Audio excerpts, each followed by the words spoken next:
Shalom, Yashrala. This your brother Dawudah, coming back at you with this here truth again. First and foremost, I want to give all praise and honor and glory to Yahweh, Bahashem, Yahushai, Bahashem, Rakakodash. Double honors to the apostles and the elders of great millstone that taught us this truth and that rule well. And salutation and much love for you, Akim, pushing this truth and sincerity on the four corners of the earth and enduring afflictions to feed and edify the elect. So I want to jump into this here lesson, which was inspired by one of the brothers in the camp, last night on the live, talking about Jake and a Stockholm syndrome, But nevertheless, this is all a part of us being here too long, and you getting comfortable, like with anything, you get too complacent, too comfortable with certain things, you just let, things, go out of hand, For instance, you have a car, you know what I'm saying? You have, let's say your brakes start squealing or something like that, or whatever, whatnot, And then you just think, it's all right. I'll just wait, I'll wait, whatever, whatnot. And then you get used to the screeching and your brakes going to the floor, whatever, whatnot. Before you know it, all your brakes is all gone. And then you get into a car accident, or, any other situation like that. Because why? You got comfortable with that, instead of, a lot of the times, I just like to say this for myself, really anybody, you normally make a change when you're uncomfortable. All right. You're in the house, if you say that you're cold, you don't go turn the heat up or put something on, it's obviously, it's not bothering you that bad, But if you're in the house and you freezing cold to the point that you over there shivering and you go, put a jacket on, a sweater on or something like that, go turn the heat up, it's because you was uncomfortable. It moved you to make a change, But Jake is still here in this captivity, all right? And they've grown comfortable in this here place, man, all right? So we're going to start out here in the book of Deuteronomy 28.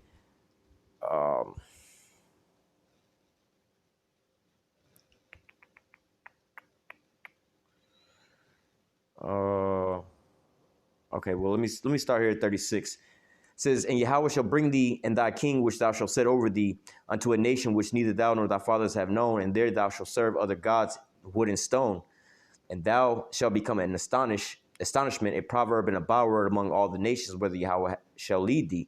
All right, so going into that, who's going to be scattered into the four corners of the earth, all right, who's going to be, put into captivity, Let me jump down to verse, I should have read this one instead. Deuteronomy 28, I'm going to start at verse 64. And Yahweh shall scatter thee among all people from one end of the earth even to the other, and there thou shalt serve other gods which neither thou nor thy fathers have known, even wood and stone. And among these nations thou shalt find no ease, neither shall the sole of thy foot have rest, but Yahweh shall give thee a trembling of heart and failing of eyes and sorrow of mind. And thy life shall hang in doubt before thee, and thou shalt fear day and night, and shall have no assurance of thy life, And so, this is a state of so-called terror that we would be in, where you just, like you see, in the movies or whatever, whatnot, or if you live in these types of areas, over there in Chirac or, certain areas in California and things like that, where there's a lot of gang violence and it's always gunshots going off or whatever, whatnot, So if you're not from those areas or whatever, whatnot, you go happen to just move over there and then, just imagine some Edomite living in like the Hamptons or some shit moving out to Chirac, man. All right, the first sound of gunshots, they hiding under the bed and shit. They running in and ducking in. They all shook up, It's basically the state that Jake was in, all right, over here, But after so long, it's like the Most High say, roughly paraphrasing, like how long will you be stricken? Like basically I'm over here, beating you, but it's not getting through to you. You pretty much, it's not really phasing you like that. Like you disciplining your child, you're supposed to be spanking them so they can learn or whatever, whatnot. But then you get to the point where you're over there spanking the child ain't even twitching, moving, crying, or nothing like that. And you start spanking harder and harder and harder. And it's like, you get to the point where you over here throwing blows at him. It's like, this shit ain't, we've been far past the purpose of what the discipline is supposed to be now. We over here fighting. I'm just basically whooping your ass and you're still not learning. Ultimately, I'm going to wind up just, hurting you. And that's not my whole intention here. All right. So nevertheless, we were supposed to, we was thrown into captivity because why? We didn't hearken to the words of Yahweh Bashem Yahushua, man. All right, so these are the curses that fell upon us.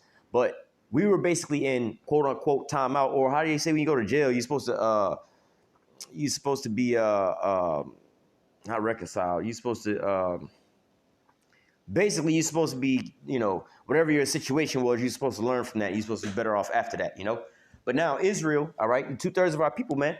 All right, because why? You got the 1/3, 144,000, they out here sighing and crying for all the abominations that be done in the midst thereof, man. We in the belly of the beast. We over here in hell, man. But what? Well, the 1/3 the elect, the 144,000, they over here sighing and crying for all the abominations, vexed with the filthy conversation of the wicked here day in and day out. But 2/3 of our people, it's all good. You know, you start to see these walking abominations walking around, all kind of stuff. And what do you ask Jake about? Well, let them do them. They all right, do that. It's all good. It's whatever, whatnot, you know? It's like the election's coming up, you know? Now, you got some Jake that's in the spirit like, it don't really even matter, you know, which it don't really matter because we still in captivity. But they just like, it don't even matter. I'm cool with either one of them.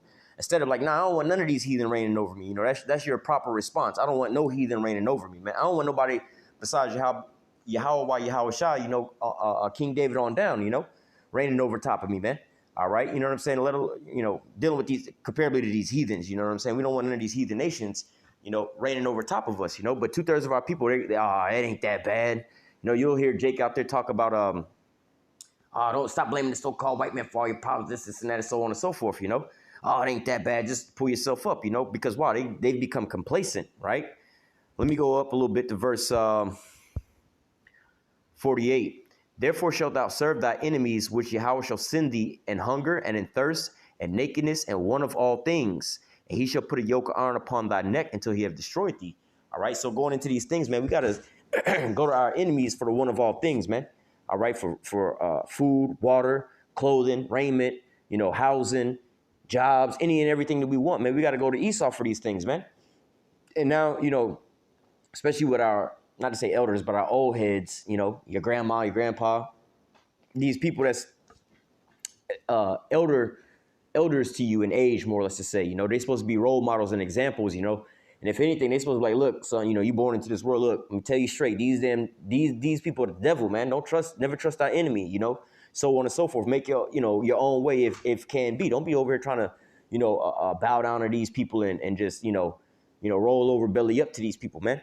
All right. But it says, you know, of course, we got these curses on us. But what? We're in a time of Deuteronomy chapter 30, verse 7, where the Most High is trying to take the curses, not trying, but he's taking the curses up off of us and putting them on Esau, man. The Lord is got the Israelites, the elect on highways and the byways and on these video epistles, man, waking our people up, telling them what time it is, man. It's salvation time, man. You know, it's like you got siblings or whatever, whatnot, you in elementary school, middle school or whatever, whatnot, and you can hear the bus coming down the road and one of the siblings telling the other sibling, hey, come on, the bus coming down the road. So get your book bag, get your shit together. Come on, let's get over to the bus stop. You know what I'm saying? So we ain't got to chase the bus down the road. You know, our ride is pulling up, bro. Let's go. That's the mind state we should be in. But guess what? 2/3 of our people, they complacent with this, you know? You got to get a job, man. You got to pay more in tax. Man, I heard something about, I'm talking about in something with some shit in taxes. They talking about some 49% and 62% of taxes. I'm like, motherfucker, what? You know, just think about that. Close, whether it's 40-some% or 60-some%, you know, like let's just say 50%. 50% of your wages got to go into taxes, man. Half the money you make going into taxes, bro. And you happy with that, man? Somebody gonna pay you $100 for a job, but yet you only get to bring home $50. The government get the other $50. I don't see them out here sweating beside me, putting in no work over here. It's just me, you know. And then I got to sit here. The money y'all taking is gonna go into finance these police departments or whatever, whatnot, for these corrupt officials that just take advantage of these things, man. We got to go to one of our enemies for all these things. But guess what? Our people says, therefore thou shalt serve thy enemy, which Yahweh shall send thee in hunger and in thirst and in nakedness and in want of all things, right? So these was the curses that was put upon us. So of course we in captivity, and he shall put a yoke of iron upon thy neck, in which they actually physically put a yoke of iron around our neck, you know, had us up in chains and things like that. But now we don't have the physical chains and yokes of iron around our neck no more, man. These are our mental chains and yokes of iron around our neck, man.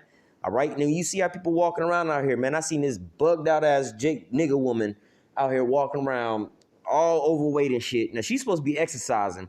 She walking all around in some damn spandex and shit, eating while she walking. You know what I'm saying? All overweight, belly hanging out. She got a low cut haircut. You know what I'm saying?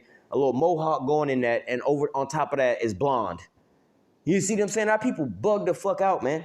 You see what I'm saying? They far destroyed, man. They still got the yokes of iron around their necks, man, but a spiritual one, man. They still tied to Esau by the hip, man, still doing whatever, whatnot, man. They just gone, man, you know? But nevertheless, it says, and he shall put a yoke of iron around thy neck until he have destroyed thee, man. All right, now when you go into Stockholm Syndrome is when you start to love your oppressor, man. All right, and now by pure definition, man, that's a destroyed-ass person, man. All right, you got a woman. Well, there was this one woman who I forgot what her name was, Amanda Smart or something like that. But anyway, this Edomite dude, these was all Edomites. This Edomite dude wound up kidnapping this little, she was probably like a teenager or something like that. Kidnapped this little teenager, all right, held her ass hostage inside his house for like multiple years, all right, raped this girl every single day, right? She done gave birth to some more children. He started molesting the children, right? Now, I'm not going too far into her situation, but using that as an example. Now, how should this woman feel towards her captor? You know what I'm saying? Now, imagine I'm telling you the story about Homegirl, and I tell you at the end of the story, now I'm not saying it just actually happened, but what if I did tell you that, like, yo, you know what happened? Homegirl actually fell in love with old boy, and they had a family. After he was raped, he kidnapped her as a teenager, all right, then raped her every damn day. She done got pregnant, had multiple children. The children started getting older. He started raping them too. Now the woman want to get down on one knee and pull out a damn wedding ring and propose to this nigga. Oh, I'm so in love with you. I'll do anything for you. Even though she locked in the basement, you know, and come to find out she was only kidnapped. It was around a couple blocks down the road from her own house, man. Multiple years on in. There's probably some extra shit going on. But nevertheless, in a scenario like that, man, all right, if you was to hear that story like that, like, damn, this dude kidnapped this little girl, raped her multiple years on end, and then she got pregnant and had multiple children, and then the children started getting older, just to put in time frame how long Homegirl was kidnapped. Then at the end all be all like, well, did they rescue the girl? Well, the police tried to rescue the girl and so on and so forth, but she wanted to go get married to the dude and they didn't want to press charges. She bailed this nigga out, you know, and then married him. You know what I'm saying? Like, what? What kind of person would do that? That's what you so-called Negroes, Latinos, and Native Americans are doing. 2/3 of our people, man. Still cleaving, man. Going out to the ballot boxes, voting and whatever, whatnot, you know, out here. You know, I see the guys on the people on the sides of the road or whatever, whatnot, you know, these Edomites and shit with their little signs and shit talking about vote for so on and so on. You know, they got a little corner sold up, you know, with the voting shit, right? But then you always see sprinkled in these motherfuckers 2 or 3 little jakes out in that bitch, you know, so on and so forth, man. You got to love, what the hell? Especially like in these last couple of years of Jake getting gunned down and so on and so forth. And so on, and all these things is going on with the police brutality. But then all of a sudden, Jake still want to go over. Oh, we gotta vote for Trump again. We gotta vote for Biden. We gotta vote. We gotta subdue. Bro, you love your oppressor, man. You know what I'm saying? When people say, "Oh, y'all just hate America, y'all terrorists or whatever, whatnot," to ask a sane black person, like, if I'm talking to a sane motherfucking person, right? How should I feel about this here country, man? Let me reverse this for you Edomites that might be listening. How do you stupid motherfuckers feel about them Arabs over there in Afghanistan, Iraq, and so on and so forth? Remember 9/11? We can't forget 9/11. How you feel about them towel heads over there? What the fuck y'all been doing to them for the last 20 years? Y'all ain't been showing love to them niggas. You know what I'm saying?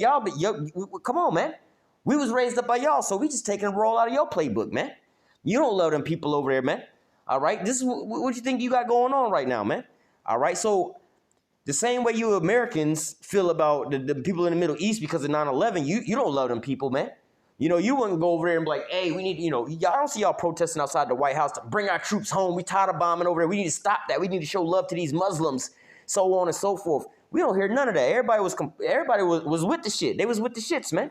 They broadcast that shit day in and day out. The Shock and Awe campaign, they went over there, bombed the hell out of them people or whatever. I didn't hear no outcry from these Americans after those days, man.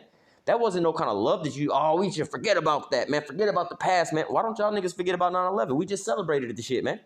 You know what I'm saying? We just had the whatnot last month or whatever, whatnot. I'm pretty sure they had a 9/11 ceremony like they always do, man. It's like a national holiday now, man. All right? You don't remember it because you now, these Arabs attacked us, but then we found it in our Christian hearts to forgive them. And so now every year on 9/11, us Americans go find all the Muslims we can find and give them gifts and serve them and tell them how much we love them. No, that don't happen. So how much more should you so-called Negroes, Latinos, and Native Americans feel about this here place, man? You so-called Native Americans, bro, this was your land. You know, you was the first people to come over here, man. You was over here for like 2,000 something years, man. Maybe a little bit longer than that, man. Then Esau came over here and took the whole damn land away from your ass and put you on concentration camps, reservations. All right, and then depleted all your resources and made you so damn depressed that a lot of you die off of basically self-inflicted wounds like suicide, but from alcohol poison, from drinking too much, and just regular putting a gun into your mouth and blowing your brains out type of shit, man. All right, so look at you so-called Latinos, they all out here screaming, build a wall, build a wall, build a wall, build a wall. They're not showing you no kind of love, man. You know what I'm saying? You so-called Negroes, we see what's going on with y'all right now, man. We getting gunned the fuck down, and they just like, fuck these niggas, man. What about the buildings they burning down? Well, what about these people y'all gunning down, man? You can rebuild your buildings. Y'all got insurance. Y'all about to get all that shit new anyway. Y'all getting the upgrade. Jacob's over here getting mowed the fuck down, and they keep airing the shit over and over and over and over, making mockery of these things, man. All right? But nevertheless, how should we feel about these things, man? All right, oh, we should forgive and so on and so forth. No, man. You know what I'm saying? These are our enemies, man. All right? How does the Most High feel about them? The Most High said, Jacob have I loved and Esau have I hated, man. So whose side are you really on? You with your enemy? All right, you in the same mind state of your enemy? Or are you in the mind state of the Most High who hate Esau, man? Esau's your captor. But what, you got 2/3 of our people that still want to cleave on to this damn devil, man. All right? This is going into that Stockholm syndrome. Let me read that again. Deuteronomy 28:48. Therefore shalt thou serve thy enemies, which Yahweh shall send thee against thee, in hunger and in thirst and in nakedness and in the want of all things. And he shall put a yoke of iron upon thy neck until he have destroyed thee. All right. And you 2/3 of our people are clearly destroyed out here, man.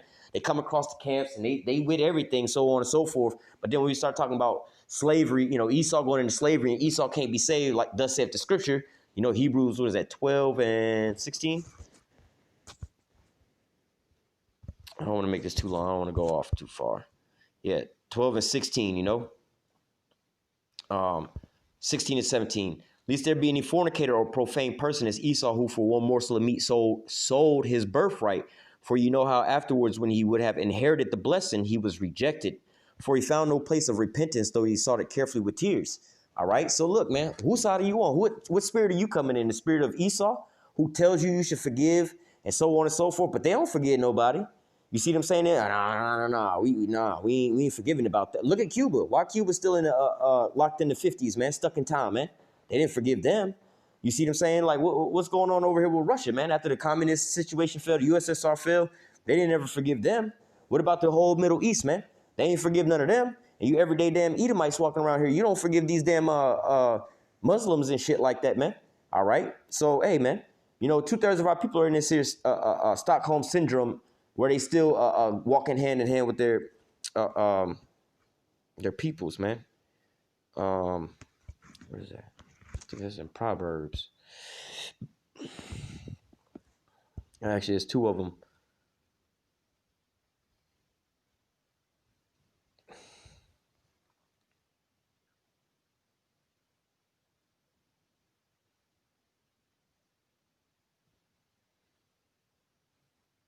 Let me just for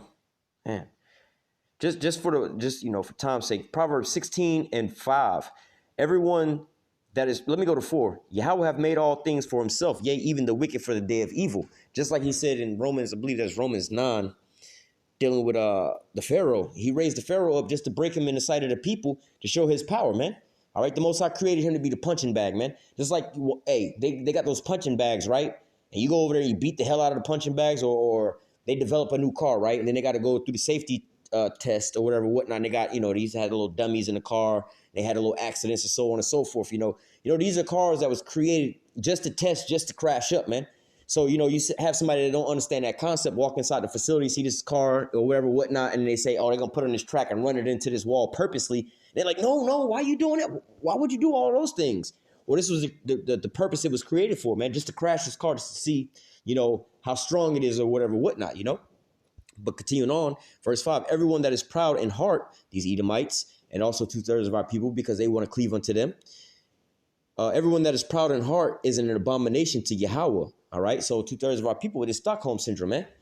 Though hand join in hand, he shall not be unpunished.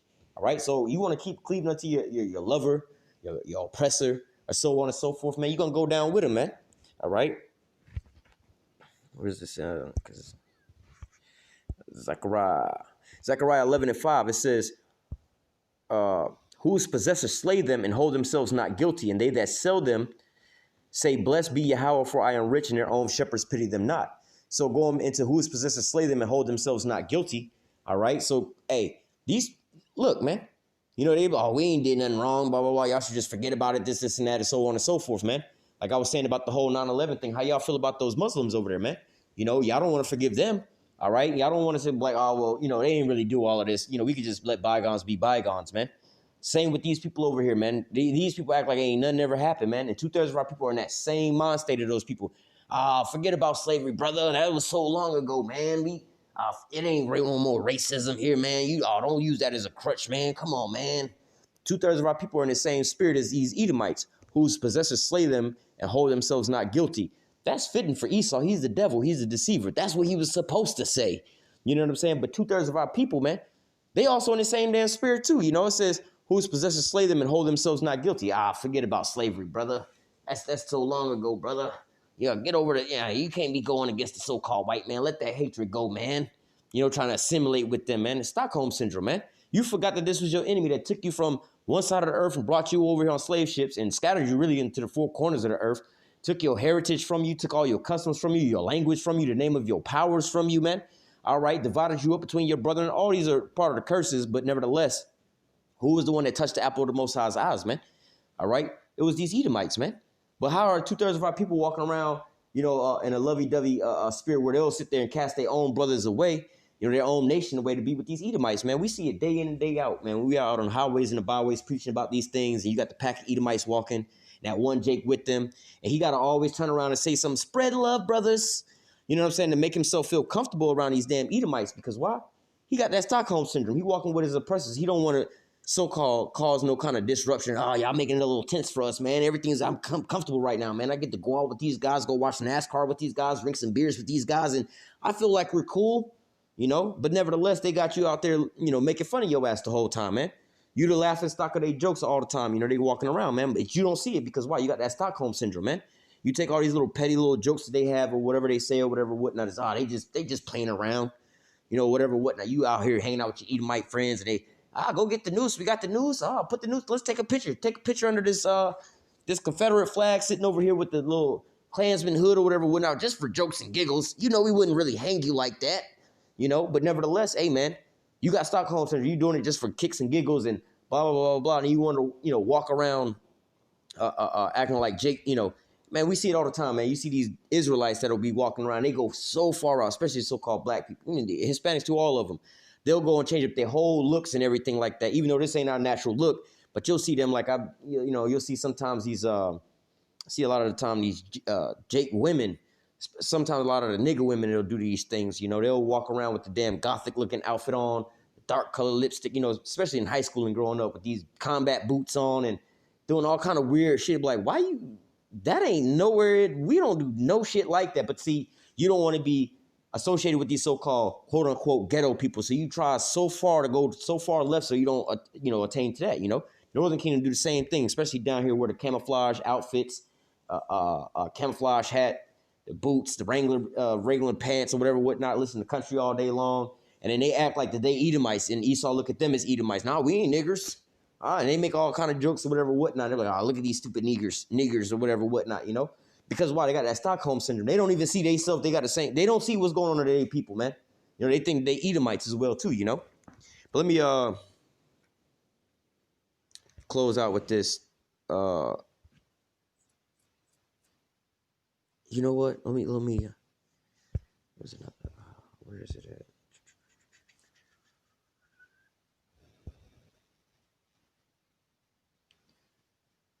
Oh, even better, spirit. This is let me read Jeremiah 2:13 and 14. It says, for my people have committed two evils. They have forsaken me, the fountain of living waters, and hewed them out cisterns, broken cisterns that can hold no water, man. First time I read this was, oh boy, this was so depressing to read, man. All right, but nevertheless, you know, to give you an analogy, what happened is, like, I would like to put this into Jake terms, man. You know what I'm saying? To show you how dumb this shit is, man. You done sold your car for gas money, okay? You sold your house to buy furniture for this motherfucker, man. All right, just let that process in your mind. You sold your car for gas money. So it says, for my people have committed two evils. For one, the first one, they have forsaken me, all right, the Most High, the fountains of living water, all right? You had a stream of unlimited water, fresh water coming through. It wasn't tainted. You didn't have to treat it or none. It's fresh water coming day in and day out. Rivers ain't gonna never run dry, bro. Unlimited supply of fresh water and food and like fish and everything going all through there. Yo, you got rid of that shit, and then basically, you know, you didn't made you like they use the word cistern here. It's basically like a water well or whatever, whatnot. You know, where you can store water at. You know, now you know anything about storing stagnant water? Like if you collect like rainwater in a bucket or whatever, whatnot, let that bitch sit out for a week, man. It's going to start turning green, getting bacteria. Mosquitoes is going to start developing and all kind of bacteria and all these things. bro, you could drink the fresh water from the river all day and all night. You ain't got to build none or nothing. The Most High already built it and flowed it, got everything perfect for you. All you got to do is go over there and drink from it, man. But you want to go in and put in some work. The job was already done. Now you gonna go out there and sweat labor to build this here shit up, capture all the water, put the water in there, and then the water start getting tainted. You getting sick off of it, and it's really not benefiting you, bro. You know, so hey, this is what our people are doing, man. Yo, you was put over here in captivity to learn from your mistakes or whatever, whatnot. But then now you want to sit here like, you know what? This ain't so bad. Even though you're still in hell all day in and day out, man. You know what I'm saying? So on and so forth, man. All right, our people love this place over here, man. All right. Verse 14, is Israel a servant? Is he a homeborn slave? Why is he spoiled, man? All right, because, you know, going into these things, man, our people got comfortable over here, man. All right, our people have got comfortable over here in captivity. All right, real quick, let me go ahead and close out with this. Micah 2:10. It says, arise ye and depart, for this is not your rest. This is the mind state our people need to be in, man. We're not here forever, man. You didn't call it a little small minor case, man. You did some stupid little small shit, right? Where I don't know, you did some shit, you know, something that where you could literally, you get arrested tonight, they're gonna let your ass out tomorrow, right? But you didn't got into prison and shit, like, or not prison, you didn't went to jail, you didn't got locked up, you know, here it is, you didn't got locked up at 4:30 in the morning. Now, you'll be able to see the little judge or whatever, whatnot, at 8 o'clock, and they're gonna release you at 8 o'clock. You done got locked up at 4 in the morning, you done got into prison. What up, y'all? Blah, blah, blah. Okay, I got the top bunk. We finna decorate this bitch. We gonna put some pictures up and so on and so forth. Like, bro, why you getting comfortable in this bitch? You ain't finna be in here but for like 4 or 5 more hours, bro. You about to be out and you ain't even gonna spend 12 hours in this bad boy. You about to be out. Why you talking about decorating and everything like that, man? All right. It says, arise ye and depart, for this is not your rest, because it is polluted. It shall destroy you, even with a sword of destruction, man. So for our people with this here Stockholm syndrome, want to stay over here, man. This place gonna destroy you, man. Mentally, physically, and you already spiritually destroyed. You already destroyed, man. All right, if you still cleaving into this place, walking hand in hand with these damn people, man, you got Stockholm syndrome, man. All right, you love this place. You comfortable in this place, man. You comfortable in hell, man. All right, so I'm gonna go ahead and close out with that. Lord, when the elect was edified with this here lesson. Until next time, I say, call halal Yahweh, Bahashim Yahweh Shai, Bahashim Rakak Madash. Double honors to the apostles and elders of great millstone that taught us this truth and that rule well. And salutation, much love for you. I can't push in this truth and sincerity on the four corners of the earth, and enduring afflictions to feed and edify the elect. Until next time, I say, stay strong. Shalom.